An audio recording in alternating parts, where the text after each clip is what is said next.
Hey guys, welcome back to Contest Prep University. Joe Klemczewski with Adam Atkinson, episode 4 in our series on hormone. We're going to go into some gender specificity.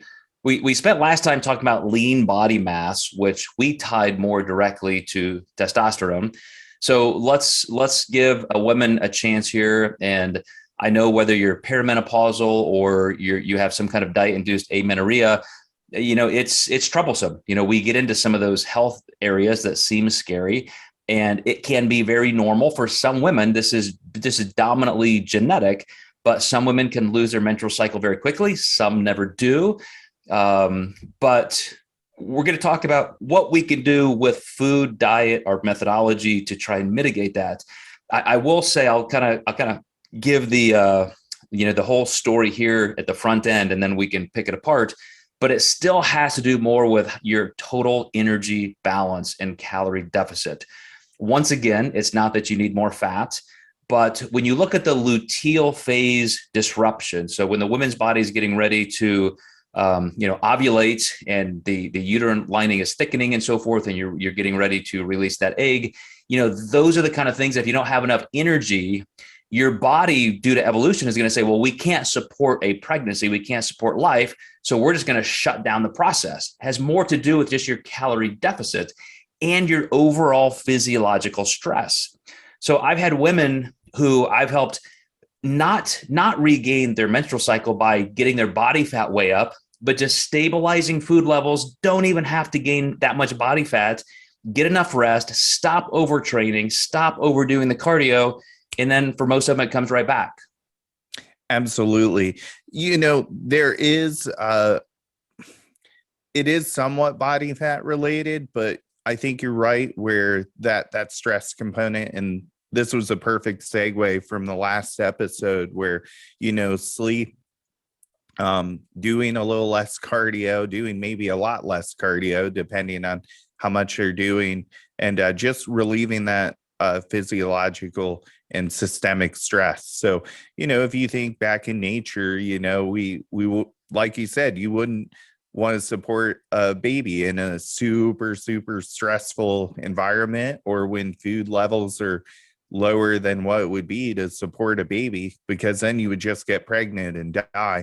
So it's amazing that we have these, almost biological processes that happen to protect us, to save the human race, essentially. And this is where we need to stop saying I'm broken. This is kind of a beautiful thing, and why we've evolved to where we are today.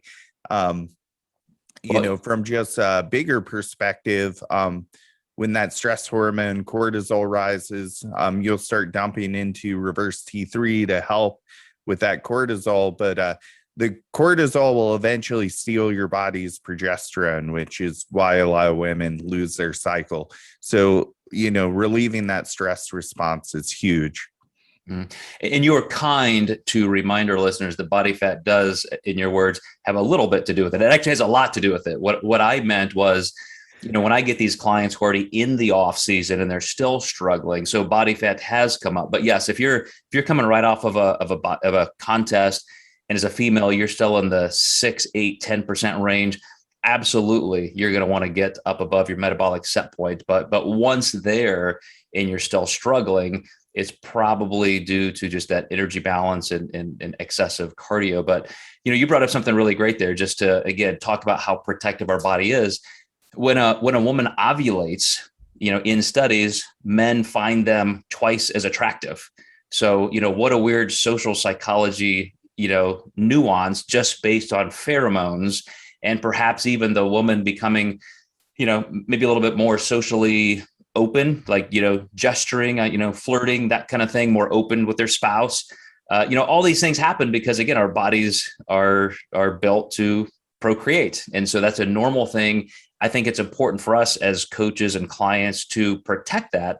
And it all comes back down to, how are we approaching it? If you're doing just an insanely disastrous diet with, zero carbs, or just hypocaloric, 3-4 hours of cardio a day, you're going to drive yourself down there into those acute infertility phases, and they can possibly become chronic.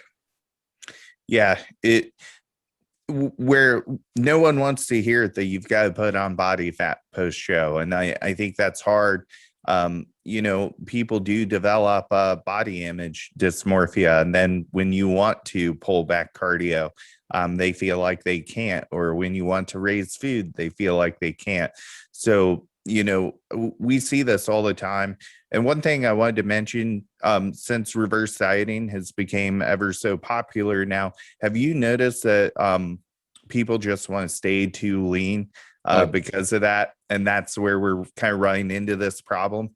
Yeah, and we're gonna talk about that in our last episode. And Eric and I had some good banter on this because it's historically a place that we joke a little bit in disagreement. But what we're after is the exact same thing, and there's just a nuanced shift there. So I'm gonna wrap it up there. Save that. We're gonna actually slip in an extra episode. We usually do 5 in our series. We're gonna do 6 this time because this is such a big topic. But we will talk about reversing and maintenance for sure. So stay tuned, guys. We'll see you in episodes 5 and 6.